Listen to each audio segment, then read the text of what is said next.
안녕하세요. 오늘도 사연살롱을 찾아주셔서 감사합니다. 이혼 1년차 여성입니다. 저는 5년의 연애와 5년의 결혼 생활을 뒤로하고 혼자 제2의 인생을 살고 있어요. 뭐든 마음먹는 게 힘들지 막상 시작하면 못할 것도 없다더니 제가 그렇네요. 입 밖으로 이혼이라는 말을 꺼내놓는 것도 두려웠고 이혼을 결심하기까지도 참 긴 시간이 걸렸어요. 하지만 이혼을 하고 1년이 지난 지금에 와서는 왜 그동안 멍청하게 참고만 살았을까 후회가 될 정도로 현재 생활에 만족하고 있답니다. 제가 남편과 처음 만난 건 대학교 신입생 OT 때였어요. 저는 국문과 1학년 신입생이었고 남편은 군복무를 마치고 막 복학한 선배였어요. 대개 신입생 뒤풀이 자리는 선후배가 섞여서 있잖아요. 저희 과도 마찬가지였어요. 제 앞과 옆자리에는 남자 선배들이 앉았는데 하필 술버릇이 안 좋은 인간들이었죠. 꼰대 기질도 다분해서 소위 말하는 군기를 잡으려고 후배들을 시종일관 갈구고 있었어요.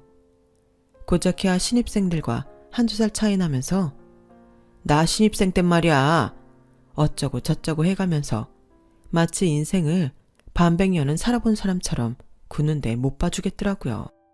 그래도 어쩌겠어요. 선배는 선배인걸요. 그래서 눈 딱 감고 대충 호응을 해주고 있었죠. 그런데 갑자기 500cc 잔을 몇 개 들고 오더니 술을 말기 시작하는 거예요. 맥주, 소주는 기본이고 막걸리에 탄산음료 등등 마실 수 있는 건 다 섞는 것 같더라고요. 그리고는 저희 테이블에 있던 신입생들한테 마시라고 강요했어요. 알지? 첫 잔은 원샷이다. 한 방울이라도 남기는 놈은 선배에 대한 예의가 없는 놈으로 간주하고 앞으로 그에 상응하는 대접을 해주겠어. 알아서들 해라. 물컵도 아니고 500cc 맥주잔인데 원샷이 말이 되나요? 여기저기서 한숨이 터져나왔죠. 그때까지 술을 마셔본 적이 없던 저로서는 정말 난감했어요. 맥주도 힘든 판에 첫 술을 폭탄주라뇨. 제 주량이 얼마인지도 모르는 상황에 폭탄주를 마시는 건 위험하다는 생각이 들더군요. 그래서 손에 든 맥주잔을 내려다보며 망설이고 있는데 그런 저를 본 선배는 버럭 소리를 치는 거예요. 하늘 같은 선배가 기껏 후배 생각해서 술까지 대령에 바쳤는데 너 지금 나 무시하냐? 라며 말이죠. 결국 강압에 못 이겨 한 입 마시긴 했는데 도저히 못 삼키겠더라고요. 그래서 그대로 뱉어냈죠. 그랬더니 선배들 얼굴이 싸해지는 거예요. 순간 분위기는 험악해졌고 선배 중 하나가 짜증을 내며 제게 강제로 술을 먹이려고 들었어요. 건방지게 선배가 말아준 술을 거부하는 거냐며 이거 다 마시기 전에는 집에 안 보내준다고 하면서요. 그런데 그거 아시죠? 싫다는 걸 강요하면 더 하기 싫은 거요. 그날 제가 그랬어요. 술을 안 마시면 앞으로 대학 생활이 고될 거라는 건 알았지만 그렇다고 쉽게 져주기는 싫어서 끝까지 안 마신다고 뻗댔죠. 그러자 분위기는 험악하게 변해버렸고 급기야 제게 술을 강요하던 선배 입에서 욕설이 터져나왔어요. 살면서 누구한테도 그런 욕을 들어본 적이 없던 저는 너무 수치스럽고 기분이 상했지만 거기서 더 맞섰다가는 저뿐만 아니라 제 동기들까지 피해를 입을 것 같아서 그냥 술 마시고 끝내야겠다 생각했어요. 그런데 그 순간 영화 속 한 장면처럼 기다렸다는 듯이 흑기사가 나타난 거예요. 바로 제 남편이었죠. 공지를 늦게 받았다며 뒤늦게 술집에 합류한 남편은 저희 테이블로 다가왔어요. 그리고는 제 앞에 놓인 제 몫의 잔을 들고 벌컥벌컥 마시더라고요. 그리고는 야, 이걸 사람 먹으라고 만 거냐? 네 맛도 내 맛도 아니잖아. 내가 제대로 말아줄 테니까 니들이 먼저 먹어보고 술 많은 기술부터 길러라. 그리고는 각종 술과 찌개 국물, 골뱅이 무침 등등 술잔에 집어넣기 시작했어요.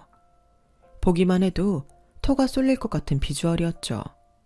그걸 신입생들을 괴롭히던 선배한테 내밀며 그러더군요. 선배가 주는 술이니까 마셔야겠지? 니들 말대로 하늘같은 선배님이 친히 말아주신 술이잖아. 아, 첫 잔은 원샷인 거 알지? 한 방울도 남기지 마라. 선배님 헌하신다. 자, 좋은 말 할 때 마셔. 군복무를 마치고 제대한 대선배 복학생이 끼어들자 저를 갈구던 선배도 못 이기는 척 잔을 받아들었어요. 그리곤 한 모금 마시다가 그대로 내뿜었죠. 이거 봐라. 어디 감히 선배님이 주신 술을 뱉어? 어떻게 다시 말아주랴? 그러자 방금 술을 뿜은 선배가 고개를 절레절레 흔들었어요. 왜? 못 마시겠어?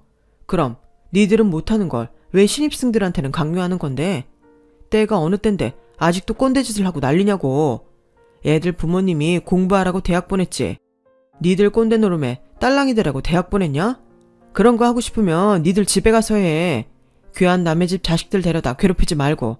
선배는 개뿔. 니들이 이러는데 얘들이 니네를 선배로 생각하겠냐? 선배가 선배다워야 후배들이 니들을 선배 대접을 하지. 한 번만 더 이딴 짓거리들 해봐. 그때 니들 실명 그대로 언론사에 고발할 테니까. 알았어? 그날 남편의 용감한 행동 덕분에 이후 저희 과에서 선배들의 술자리 기강잡기는 사라졌어요. 그리고 신입생들 사이에서 남편의 인기는 하늘을 찔렀죠. 당시 남편은 매너 좋고 성적도 좋은 선배로 유명했어요. 깔끔한 외모도 인기 비결 중 하나였죠. 그런데 그런 사람이 강의실에서 먼저 제게 말을 걸어준 거예요. 뿐만 아니라 캠퍼스 내에서 마주치면 먼저 다가와 친한 척을 해주니 어깨가 으쓱해지더라고요. 마치 제가 대단한 사람이 된 것 같은 착각이 들 정도였어요. 남편은 제게 휴대폰 번호를 알려주면서 앞으로 선배들이 괴롭히면 언제든 연락하라고 하더군요. 아마도 그날 일로 제가 선배들한테 괴롭힘을 당하지 않을까 걱정이 됐던 모양이었죠. 다행히도 그런 일로 남편을 호출할 일은 일어나지 않았지만요. 그랬더니 얼마 뒤 우연히 과 사무실에서 마주친 남편이 왜 연락 안 하냐고 그러는 거예요. 할 일이 없어서 안 했다고 했더니 한숨을 쉬면서 피식 웃더군요. 넌 지금까지 연애도 한번 안 해봤냐? 전화번호 주면서 연락하라는 게 어떤 의미인지 몰라? 아는데 모르는 척 하는 거냐? 몰라서 모르는 척 하는 거냐? 그 말에 저는 눈만 끔뻑댔어요. 연애요? 당연히 안 해봤죠. 여중 여고 나와 이제 막 대학에 들어온 제가 어디서 남자를 만나 연애를 했겠어요? 뭐 어떻게든 하려고 든다면 할 수도 있었겠죠. 그런데 제 주변 머리가 그쪽으로는 발달이 안 된 걸 어떡해요? 연애 경험이 없다는 제 말에 남편의 눈이 순간 반짝이더라고요. 그땐 몰랐는데 제가 모쏠이라는 사실이 남편이 저랑 사귀는데 큰 이유가 됐더라고요. 다른 사람은 몰라도 저희 남편한테는 아주 중요한 문제였거든요. 저희 남편은 소유욕도 강하지만 결벽증도 있는 사람이라서 남의 손을 탄 물건을 좋아하지 않았어요. 물건을 고를 때도 그러니 자기 여자를 고를 때는 더더욱 그랬죠. 그날 이후 남편은 매일 도장을 찍으러 오는 일수꾼처럼 제가 있는 강의실로 찾아왔어요. 전화며 문자는 수시로 해댔고요. 학식을 먹으러 가면 어떻게 알고 왔는지 늘 제 앞에 나타나기도 했죠. 그러자 저희 과에서 저랑 남편이 사귄다는 소문까지 돌기 시작한 거예요. 분위기는 대략 남자가 아깝다 이런 거였죠. 솔직히 저는 이해가 안 갔어요. 제 외모가 그렇게 눈에 띄게 뛰어난 게 아니라서 처음엔 이 남자가 나한테 왜 이러나 싶었거든요. 혹시 내가 부잣집 딸인 줄 착각하고 돈 때문에 이러나 싶기도 했고요. 그런데 남편 말을 들어보니 애초에 그런 건 고려사항이 아니었더라고요. 사람이 사람한테 끌리는 데는 돈이나 외모가 중요한 게 아니야. 뭐 안 그런 사람도 있겠지만 적어도 나한테는 그래. 난 그냥 너라는 사람이 좋은 거지 다른 이유는 없어. 성훈아, 나랑 만나볼 생각 없니? 난 뭐든 가벼운 건 싫어해. 이 사람 저 사람 만나가면 난잡하게 사는 건 더더욱 싫고. 너만 좋다면 난 네 부모님께 인사드리고 정식으로 교제를 하고 싶어. 당시 남편은 고작 20대 중반에 불과한 남자였는데도 생각은 꽤 진중해 보였어요. 저는 그런 점이 마음에 들더라고요. 적어도 이 남자랑 사귀면 애인이 양다리 걸칠 걱정은 안 하겠다 생각했죠. 학교 생활에 있어서도 그리고 학업에 관해서도 남편은 제게 도움이 되는 사람이 분명했어요. 게다가 신입생 OT 때 이후로 남편에 대한 호감도가 상당히 높았던 것도 남편과 사귀게 된 가장 큰 이유였죠. 부모님은 제 첫 남자친구가 인사를 드리러 온다는 사실에 많이 긴장이 되셨나 봐요. 평소랑 다르게 옷도 신경을 쓰시고 엄마는 잔치상이라도 차릴 기세로 음식을 하셨더라고요. 남편은 마치 결혼 허락을 받으러 온 사람처럼 엄마한테 드릴 꽃다발과 아빠한테 드릴 양주까지 사들고 왔어요. 그리고는 저희 부모님 앞에서 우리가 어떻게 교제를 해 나갈 건지, 그리고 졸업 후 진로에 대한 것까지 장황하게 설명을 했죠. 게다가 저희 아빠를 가장 기쁘게 했던 건 자체 통금 시간을 10시로 정해서 그 시간 안에는 무슨 일이 있어도 저를 집에 들여보내겠다고 약속했다는 점이에요. 솔직히 저는 그 점이 가장 마음에 안 들었지만요. 아빠와 남편은 마치 큰 거래를 성공리에 마친 사람들처럼 악수를 하며 협상 아닌 협상을 마무리했어요. 버스 정류장까지 남편을 배웅하면서 아까 못한 말을 꺼냈어요. 오빠, 누구 마음대로 10시 통금이야. 요즘은 고등학생들도 야자 끝나면 10시 넘어서 집에 가는데 대학생인 내가 10시인 게 말이 돼? 10시까지 집에 들어가려면 동기들이랑 맥주 한 잔도 못 마신다고. 그러니까 10시로 해야지. 그 맥주 집에서 마시면 되잖아. 그리고 네가 언제부터 술 맛을 알았다고 맥주 타령이냐? 암튼 난 네가 밤늦게까지 술 퍼마시고 다니는 꼴은 죽어도 못 보니까 그렇게 알아. 남녀가 유별한데 그 시간까지 왜 같이 술을 마셔? 어림도 없어. 조선시대 선비처럼 꼬장꼬장하게 나오는 남편 앞에서 할 말을 잃었어요. 그런데 생각해보니까 통금이 있어서 힘든 건 저뿐만이 아니더라고요. 남편 역시 10시까지 저를 집에 들여보내야 하니 애로사항이 이만저만이 아니라는 판단이었죠. 한창 혈기왕성한 나이에 성인 남자니까 말이에요. 그래서 누가 이기나 해보자는 심산으로 꿋꿋하게 10시 통금을 지켜나갔죠. 그런데 이놈의 인간이 의지 하나는 정말 대단하더라고요. 단 한 번도 통금 시간을 어기는 적이 없는 거예요. 게다가 자기는 혼전 순결주의자라면서 키스 이상은 진도도 안 나가더라고요. 그렇게 저는 5년 동안 성모 마리아가 된 심정으로 연애를 했어요. 덕분에 저희 아빠의 전폭적인 지지를 등에 업은 남편과 저의 연애는 5년이 지나도록 순조롭게 이어졌고 결혼으로 이어지게 되었죠. 처음부터 양가 부모님께 말씀드리고 시작한 연애였기에 결혼 얘기가 나오는 건 너무도 자연스러운 일이었어요. 언제 하느냐만 결정되면 되는 일이었죠. 정확한 일정에 대해 얘기를 한 적은 없었지만 둘 다 직장에서 자리를 잡으면 그때 하게 되리라는 생각은 했던 것 같아요. 저보다 1년 먼저 졸업한 남편은 졸업하던 해 언론사에 취직을 했어요. 그리고 저는 이듬해 광고회사에 들어갔고요. 이제 막 사회생활을 시작하게 된 저는 꽤 빨리 직장생활에 적응이 되었어요. 기왕 시작한 일 제대로 해보겠다는 야심도 있었고요. 그런데 입사 1년도 되기 전부터 남편이 결혼 얘기를 꺼내기 시작하더라고요. 결혼하자고? 오빠, 나 이제 막 취직했어. 나도 내 인생 좀 즐겨보고 싶어. 월급 모아서 해외여행도 가고 옷이랑 백도 좀 사고 싶다고. 그래서 말인데 결혼은 좀 천천히 하면 안 될까? 얘 정말 안 되겠네. 너 그렇게 버는 족족 다 써버리면 결혼은 무슨 돈으로 하려고? 설마 부모님 노후자금 빼서 결혼하려는 건 아니지? 정신 차려. 옷, 백, 그딴 거 다 한때야.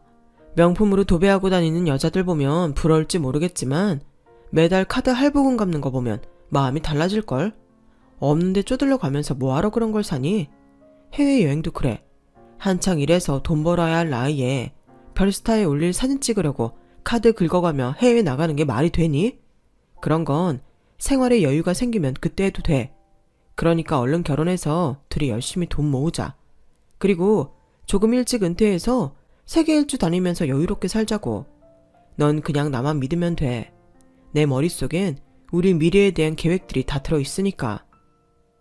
언제나 그렇듯 남편은 자신만만했어요. 솔직히 좀 답답한 면이 있긴 하지만 지금까지 남편이 틀린 말을 한 적도 없고 남편 말을 따라서 손해본 적도 없었기에 마음이 흔들리더라고요. 그래서 결혼을 하기로 했죠. 그리고부터는 속전속결이었어요.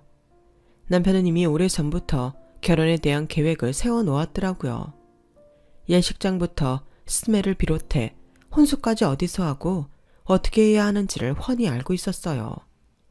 덕분에 저는 남들처럼 고생 안 하고 결혼식을 치를 수 있었죠. 어쩌면 그때부터였는지도 몰라요. 제 인생의 주도권을 남편 손에 쥐어준 거는요.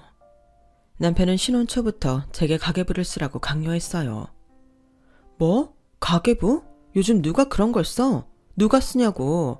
어차피 어지간한 건 자동 이체 해놨고 카드 쓰는 건 폰으로 문자 오잖아. 그거 계산해보면 대략 한 달 지출 규모 나오는데 뭐하러 귀찮게 그런 걸 써. 넌 항상 그게 문제야. 뭐든 제대로 할 생각을 해야지. 대략이 뭐냐 대략이. 가계부를 써야 지출이 한눈에 들어오고 그걸 봐야 쓸데없는 지출도 줄일 수 있는 거라고. 오빠, 말이 쉽지 회사 일에 집안일까지 하기도 바쁜데 그런 걸 언제 쓰고 있어? 그렇게 가계부를 쓰고 싶으면 오빠가 써. 똑같이 직장 다니는데 오빠는 집안일 하는 거 없잖아. 야, 그걸 말이라고 하냐? 너희 회사랑 우리 회사는 일의 강도가 다르잖아. 너 일주일에 야근 며칠이나 해? 난 하는 날이 안 하는 날보다 더 많아. 누군 집안일 안 하고 싶어서 안 하냐? 그렇게 따지면 너 우리 결혼할 때 뭐 준비했어? 예식장부터 하다못해 네 메이크업까지 내가 다 엄선해서 골랐잖아. 근데 그깟 집안일 좀 한다고 유세를 떠냐? 넌 그래서 문제라는 거야. 그때 알았어요. 부부싸움은 대단한 일로 싸우는 게 아니라 사소한 일에서 크게 번지는 싸움이라는 걸요. 결국 서로 간의 합의점을 찾지 못한 채 가계부 문제는 흐지부지 되었어요. 그런데 생각지도 못한 곳에서 가계부 얘기가 다시 튀어나오게 됐지 뭐예요.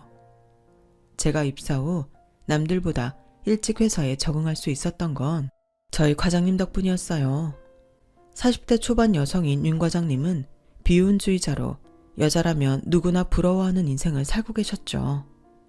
집도 잘 살고 학벌도 좋고 키도 크고 몸매도 좋고 심지어 얼굴도 예뻤어요.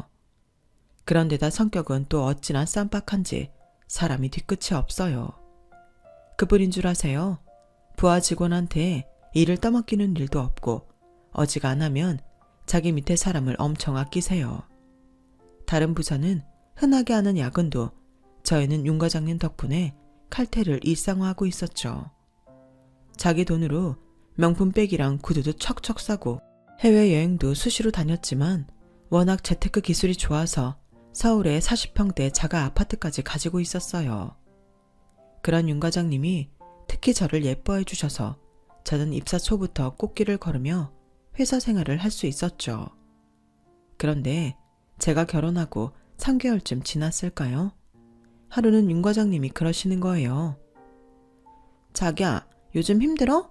피부도 푸석푸석하고 살도 좀 찐 것 같네. 요즘 자기 스타일 완전 엉망이야. 결혼했다고 퍼져서 지내는 거 아니야? 안 되겠다. 오늘 퇴근하고 나랑 쇼핑 좀 하자. 내가 원피스 하나 사줄게. 그렇게 윤 과장님 손을 잡고 가로수길에 있는 편집샵에 들렀어요. 거기서 윤 과장님은 무려 40만 원이 넘는 원피스를 선물로 사주셨죠. 그러면서 온 김에 정장 바지랑 스커트, 가디건을 하나씩 샀는데 도합 54만 6천 원이 나왔더라고요. 계산은 3개월 할부로 긁었어요.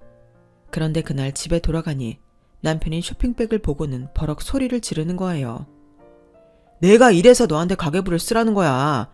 네가 지금 옷값으로 53만 원이나 쓸 상황이냐? 게다가 카드 할부가 이자가 얼마나 나가는지 알아 몰라. 넌 어떻게 하나부터 10까지 내가 다 가르쳐줘야 되냐? 오빠, 근데 쓸데없는 거 산 건 아니야. 나 결혼하고 7kg가 쪄서 맞는 옷이 없어. 그렇다고 매일 직장에 같은 옷만 입고 다닐 수도 없잖아. 이게 가격은 좀 나가도 원단이 좋고 디자인이 무난해서 오래 자주 입을 수 있는 옷이야. 결과적으로는 비싼 게 아니라고. 비싼 게 아니긴. 암튼 길게 말할 필요 없고 오늘부터 당장 가계부 써. 그리고 앞으론 매일 나한테 검사받아. 54만 원어치 쇼핑한 채로 저는 결국 가계부를 쓰게 되었어요. 그리고 매일 밤 남편한테 경제관념이 없다는 핀잔을 들으며 하루를 마감해야 했죠. 그래도 그때까지는 별 탈 없이 결혼 생활이 진행됐어요. 결혼 후 남편 잔소리가 조금 더 많아지기는 했지만 그렇다고 못 들어줄 정도는 아니었으니까요. 문제는 제 직장에서 생기고 말았죠. 저희 회사에 낙하산 전무가 들어오면서 주요 부서마다 자기 라인 사람들로 채우기 시작한 거예요. 그런데 하나같이 어디서 그런 인간들만 골라왔는지 능력도 없고 인성은 개판인 쓰레기들이었죠. 특히 저희 부서에 들어온 부장은 쓰레기 중 쓰레기였어요. 여성 직원들한테 이상한 말 하는 건 일상이고 툭하면 직원들한테 업무와 관련 없는 자기 집일을 시키곤 했어요. 저한테는 글쎄 자기 딸 국어 수행평가를 시키지 뭐예요. 당연히 못한다고 했죠. 그랬더니 그날부터 저를 갈구기 시작하는데 진짜 월급만 아니면 당장 그 인간 얼굴에 사표를 던지고 나왔을 거예요. 그런데 이런 생각을 하는 사람이 저뿐만이 아니었다는 게 문제였어요. 능력 없는 수장이 부서를 맡으니 부서 일이 제대로 돌아갈 리가 없었고 능력도 없는 주제에 자기보다 잘난 부하 직원은 두 눈 뜨고 못 봐주는 성격이라 우리 부서의 능력자들이 줄줄이 퇴사를 한 거예요. 제가 따르던 윤 과장님을 포함해서 대리급 2에 과장 하나까지 도합 3이나 말이죠. 일당 배근하던 분들이 나가는 바람에 부서 업무는 뭐 하나 제대로 돌아가는 게 없었어요. 그러니 만만한 사원과 대리급만 죽어라 갈구기 시작했죠. 그중 집중 타깃이 된 게 바로 저였어요. 자기 딸 수행평가 문제로 일찌감치 찍힌 데다가 제가 윤 과장님이랑 친했다는 게 한몫한 거예요. 아침에 출근하는 순간부터 부장의 갈굼은 시작됐고 폭언의 정도는 점점 도를 넘어갔어요. 그런데도 누구 하나 도와주는 사람이 없었죠. 저를 도와주었다가는 자신도 부장한테 찍힐 게 뻔한데 누가 목숨 내놓고 저를 돕겠어요. 성은 씨는 뭐하러 회사에 나와? 그 실력이면 집에서 살림이나 하는 게 회사를 돕는 길 아니겠어? 어떻게 된 게 능력도 안 되는 밥벌레는 자리를 뭉개고 앉아있고 능력 있는 것들만 골라나갔나 몰라. 아휴, 부하 직원 복도 지질이 없지. 이런 걸 데리고 일해야 하다니. 자기가 능력자들을 내쫓은 거면서 괜히 제 탓만 하더군요. 상황이 이렇게 되니 나머지 부서 사람들도 부장 비위를 맞추느라 저를 괴롭히기 시작했어요. 제 책상에는 늘 그날 해치워야 할 엄청난 업무 파일이 쌓여갔고 점심을 거르는 건 일쑤였고 평일엔 무조건 야근, 심지어 주말에도 집에 일을 싸매고 가서 해야 했어요. 하지만 아무리 노력을 해도 극복할 수 없는 건 제 능력밖에 업무였죠. 제 연차로는 당연히 감당할 수 없는 일인데도 무리하게 떠넘겨 놓곤 결과가 안 좋으면 저를 쓰레기 취급을 하는 거예요. 스트레스로 탈모도 심해지고 피부는 하루가 멀다 하고 뒤집어졌어요. 불면증에 이명, 공황장애까지 생겨서 일상생활이 힘들 정도가 되었어요. 그러다 결국 제 발로 직장을 나가게 되었죠. 그러자 남편은 그 정도 일로 회사를 관둔 거냐며 오히려 윽박을 지르더군요. 그럼 어떡해? 누구는 어렵게 들어간 직장 그렇게 포기하고 싶었는 줄 알아? 나도 참았어. 죽을 힘을 다해서 참았다고. 그래도 안 되는 걸 어떡하냔 말이야. 넌 그래서 틀려먹었다는 거야. 직장생활 하는 사람 중에 그런 일 한 번 안 겪고 사는 사람이 있는 줄 아냐? 다들 너만큼 못나서 제자리 지키고 사는 줄 아냐고. 됐고 당장 새 직장 알아봐. 더 늦기 전에 어디든 들어가라고. 그렇게 저는 따뜻한 위로 한마디 듣지 못한 채 남편한테 등 떠밀려 퇴사하던 날부터 바로 구직 활동에 들어갔어요. 하지만 다시 들어간 회사에서도 저는 얼마 버티지 못하고 나오고 말았어요. 전 직장에서 당했던 직장 괴롭힘의 후유증으로 생긴 공황장애 때문에 제대로 업무를 볼 수 없게 되었거든요. 이후로도 계약직 일 비롯해 아르바이트까지 몇 번 더 직장에 들어가게 됐지만 번번이 제 발로 걸어 나오고 말았어요. 그렇게 저는 30도 안 된 나이에 백수가 돼버렸죠. 그때부터였어요. 남편이 변하기 시작한 건. 남편한테 저는 능력도 없고 참을성도 없는 밥벌레나 마찬가지였나 봐요. 저를 볼 때마다 못마땅한 표정을 지으며 싸늘한 말만 뱉어댔죠. 매달 나가는 보험금만 도합 60만 원이야. 너도 양심이 있으면 네 보험은 알아서 처리해야 하는 거 아니냐? 솔직히 제 앞으로 들어가는 보험금은 10만 원 정도에 불과했는데도 남편은 마치 다 제 몫으로 들어가는 것처럼 화를 내더군요. 하지만 그렇다고 따질 수도 없었어요. 10,000원이든 10만 원이든 남편이 번 돈으로 제 보험료를 내는 건 사실이니까요. 야, 네 앞으로 된 보험 다 해지해. 돈도 못 버는 주제 보험은 뭐하러 드냐? 병원도 갈 거 없어. 그냥 몸으로 때워. 시고모님이 보험 일을 하셔서 결혼 전부터 남편과 저는 여러 개의 보험을 들어놓았는데 남편은 제 보험료 내는 돈도 아깝다며 해지하라고 했어요.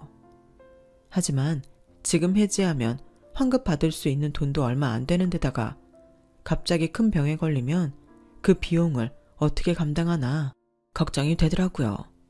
그래서 친정엄마한테 사정을 얘기했죠. 그랬더니 엄마가 그걸 왜 해약하냐면서 엄마가 내줄 테니 걱정 말라고 하시더군요.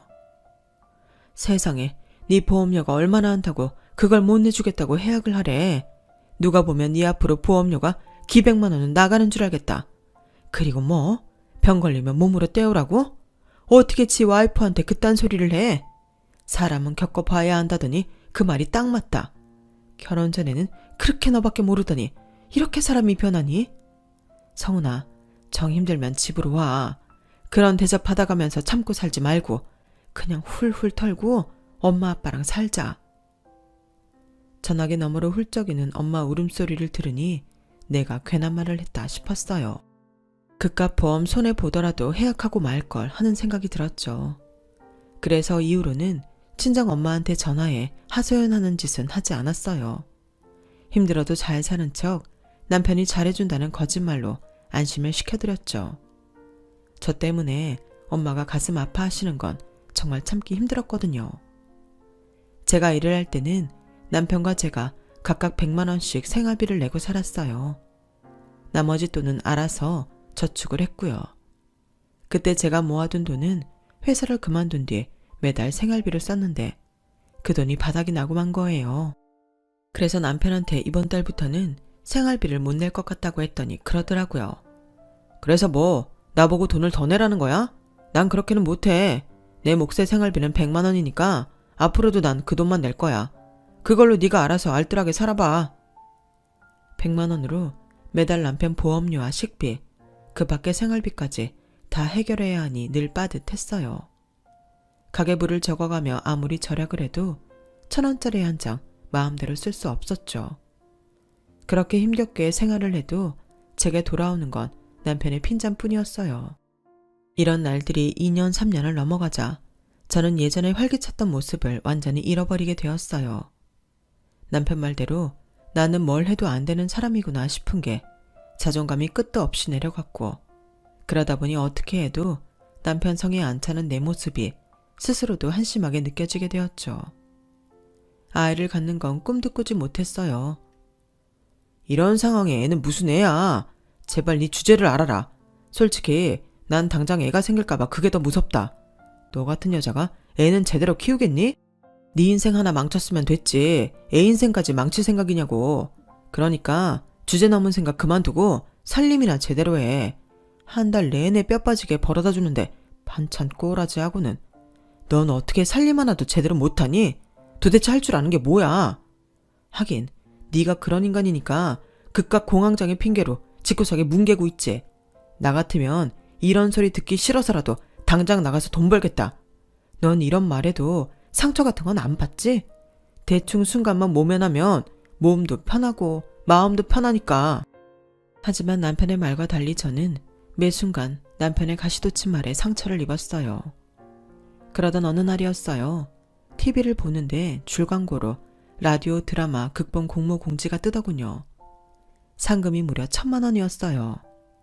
대학 시절 드라마 작가인 선배 밑에서 보조작가로 일했던 경험이 있었는데 그때 선배한테 이야기를 만드는 재주가 있다는 칭찬을 들었던 게 생각이 났어요. 글을 쓰는 건 돈이 드는 일도 아니고 밖에서 사람들과 부대낄 일도 없으니 나한테 딱이란 생각이 들더군요. 그래서 홈페이지에 들어가 라디오 드라마 극본을 몇 개 읽어보았어요. 드라마와는 약간 다르긴 했지만 전체적인 구도는 비슷하더라고요. 그래서 연습 삼아 습작을 시작했죠. 처음엔 내가 과연 할 수 있을까 하는 걱정 때문인지 흰 바탕 위에 커서만 띄워놓은 채 한 줄도 써내지 못했어요. 그러다 스토리 라인을 잡고 나니 조금씩 작업의 속도가 붙기 시작하더라고요. 그동안 남편한테 구박을 받으며 지냈던 순간들이 불쑥불쑥 떠올라 극중 남편은 아주 악독한 악역으로 만들 수 있었어요. 그리곤 통쾌한 복수로 끝을 맺었죠. 한마디로 그 작품은 제 이야기 그 자체였어요. 다른 게 있다면 극중 여주인공은 시련을 딛고 멋지게 성공해 남편한테 복수를 하고 제2의 인생을 살아간다는 결말뿐이었죠. 글을 쓰는 내내 일종의 현실 도피와 카타르시스를 느꼈던 것 같아요. 그래서 탈고를 하고 나니 가슴이 뻥 뚫리는 게 속이 다 시원하더라고요. 공모전에 당선이 되지 못하더라도 한 편을 온전히 완성했다는 것만으로도 만족할 수 있을 것 같더라고요. 그런데 제가 쓴 글 어떻게 남편이 봤는지 또 잔소리를 늘어놓기 시작한 거예요. 야, 글은 아무나 쓰냐? 네가 뭔가 착각하는 모양인데 네 실력으론 택도 없어. 괜히 작가다 뭐다 헛바람 불어서 시간 낭비하지 말고 밥이나 하고 빨래나 제대로 해. 집안 살림도 제대로 못하는 게 작가는 얼어 죽을 작가. 그래도 혹시 모르는 거잖아. 모르긴 뭘 몰라. 너 대학 때 신춘문예에도 몇 번 내봤다며. 근데 지방지라도 뭐 하나 된 거 있어? 없지? 그래, 네 실력이 딱 그 정도인 거야. 그러니까 헛물 켜지 말라는 거라고. 영화나 드라마 속이라면 이런 경우 반전으로 주인공이 공모전에 당선이 되겠지만 현실은 그저 탈락의 고배를 마실 뿐이었어요. 그런데 끝날 때까지 끝난 게 아니라고 공모전에 탈락했음에도 제가 기회가 온 거예요. 하루는 휴대폰으로 낯선 번호가 찍힌 전화가 걸려왔더라고요. 라디오 드라마 담당 PD였어요. 비록 공모전에서는 떨어졌지만 약간 다듬어서 방송에 내보내고 싶다고 하더군요. 그래서 몇 번의 수정을 거쳐 작품을 완성해 보냈어요. 그리고 드디어 방송이 가능하겠다는 연락을 받았죠. 녹음 당일 스튜디오에 오겠냐고 묻길래 그러겠다고 했어요. 방송국까지 가는 내내 심장이 어찌나 뛰던지 마치 이제 막 세상에 태어난 아기처럼 온몸의 감각 하나하나가 신선하게 느껴질 정도였어요. 성우분들은 녹음에 앞서 작품에 대한 질문들을 하셨는데 제가 미처 생각지 못했던 부분까지 세세하게 짚어주셔서 제가 오히려 그분들께 배우는 기분이 들었어요. 그렇게 녹음이 시작됐고 베테랑 성우분들이라 그런지 제가 글로 썼을 때보다 더 실감나게 작품이 살아나더라고요. 그리고 드디어 제 작품이 라디오 채널을 통해 방송되던 날 저는 숨죽이며 라디오 앞에서 귀를 기울였어요. 라디오 드라마가 끝나자 저도 모르게 눈에서 뜨거운 눈물이 흐르더군요. 내가 살아있다는 걸 그렇게 생생하게 느끼기도 처음이었어요. 혹시라도 문제가 생겨서 방송이 되지 않으면 어쩌나 하는 마음에 남편은 물론 주변 사람들한테 알리지도 못한 채 혼자 숨죽여 들었는데 이럴 줄 알았으면 주변에 알릴 걸 그랬다 싶더군요. 그래서 그날 밤 퇴근하고 돌아온 남편한테 얘기를 했더니 그러는 거예요. 야, 공모전 당선작도 아니고 떨어진 거 방송에 내보내는 거 보면 모르겠냐? 네 건 그냥 땜빵용이었던 거야. 모르긴 해도 고려 대신 상품권이나 화장품 세트 같은 거 보내줄걸? 그냥 라디오 사연 하나 방송 탄 거나 마찬가지인데 뭘 잘났다고 호들갑이야. 배고프니까 얼른 밥이나 차려. 칭찬 한마디 해주는 게 뭐가 그리 어렵다고 끝까지 저를 깎아내리는 남편 때문에 들떴던 마음도 축 가라앉아버렸어요. 그런데 얼마 뒤 놀라운 일이 벌어진 거예요. 제 통장으로 100만 원이 넘는 금액의 고려가 들어온 거죠. 그러자 남편도 조금 놀라는 눈치더라고요. 그 일을 기점으로 조금씩 자신감을 회복한 저는 웹 드라마 극본부터 동화각색에 이르기까지 돈 되는 글이라면 뭐든 써내기 시작했어요. 출판사나 방송국에서 일하는 국문과 동기와 선배들을 통해 일감도 받을 수 있어서 운 좋게 입봉을 할 수 있었죠. 비록 메이저는 아니었지만 그래도 제 작품이 돈이 되고 방송이 된다는 사실에 힘든 줄도 모르고 작업에 매진했어요. 그러는 동안 저도 매달 생활비도 낼 수 있어서 남편 앞에서 떳떳하기도 했고요. 저를 비롯해 모든 게 변해갔지만 딱 하나 변하지 않은 게 있었어요. 바로 남편의 태도였죠. 남들은 다 제 글을 인정하는데 남편만큼은 여전히 니까짓 게 무슨 작가냐며 깔보기 일쑤였어요. 남편한테는 그저 그동안 못 받은 생활비를 받아내는 것 외에는 관심도 없는 것 같더라고요. 그런데 그 와중에 남편에 대해 정을 떼게 된 결정적인 사건이 벌어진 거예요. 하루는 인터넷 쇼핑몰에서 빅세일을 하길래 9,900원 무료 배송 특가 상품으로 바디 로션을 하나 구입했어요. 제가 극건성 피부라서 날이 쌀쌀해질 때마다 살이 찢어지는 통증이 있어서 큰맘 먹고 하나 산 거였죠. 일을 쉬면서 화장품 사 쓰는 것만큼 눈치 보이는 일도 없었기에 바디 로션을 사서 쓸 수가 없었는데 이번만큼은 당당히 사서 쓸 수 있겠다 생각했어요. 그런데 밤에 가계부 검사를 하던 남편이 지출 목록을 보고는 버럭 소리를 지르더라고요. 야, 너 미쳤냐? 집에서 노는 주제에 바디로션은 뭐하러 사? 너 요즘 돈 좀 번다고 벌써부터 돈질하라는 거야? 그동안 네가 놀면서 까먹은 돈 메꿀 생각은 애당초 하지를 않는구나. 고작 9,900원짜리 로션이야. 그게 무슨 돈지랄이냐? 3년 만에 처음 사본 거라고. 9,900원은 돈이 아니냐? 100원이든 만원이든 쓸데없는데 돈을 쓰니까 하는 말이잖아. 솔직히 그거 바른다고 달라지는 게 있긴 해? 아니잖아. 그런 걸 보고 과소비라고 하는 거야. 돈 10,000원도 안 되는 로션 하나 샀다가 과소비한다고 욕만 먹은 저는 하루빨리 돈을 더 벌어서 이런 소리를 안 듣고 살아야겠다 생각했어요. 그런데 며칠 뒤 어이없는 일이 벌어진 거예요. 얼마 전 백수 탈출에 성공해 직장인이 된 시누이가 내부 비닐도 뜯지 않은 경찰을 몰고 집으로 왔더라고요. 시어머니 심부름으로 참기름이랑 묵은지를 한 통 가지고 온 거예요. 아가씨, 이게 뭐예요? 차 뽑았어요. 그러자 시누이가 그러는 거예요. 오빠가 뽑아줬어요. 취직기념 선물로요. 오빠, 언니한테 말 안 했어? 그러자 남편이 별일이 아니라는 듯 지나가는 말처럼 출근할 때 힘들까봐 내가 한 대 뽑아줬어. 이러더라고요. 순간 망치로 머리를 3개 맞은 기분이었어요. 불과 며칠 전에 9,900원짜리 로션 하나 샀다고 과소비냐 취급을 하더니 지 동생한테는 1,500만 원이 넘는 경차를 턱하니 사주다니 기가 막히더라고요. 그런데 거기까지는 100번 양보해서 이해할 수 있다 쳐요.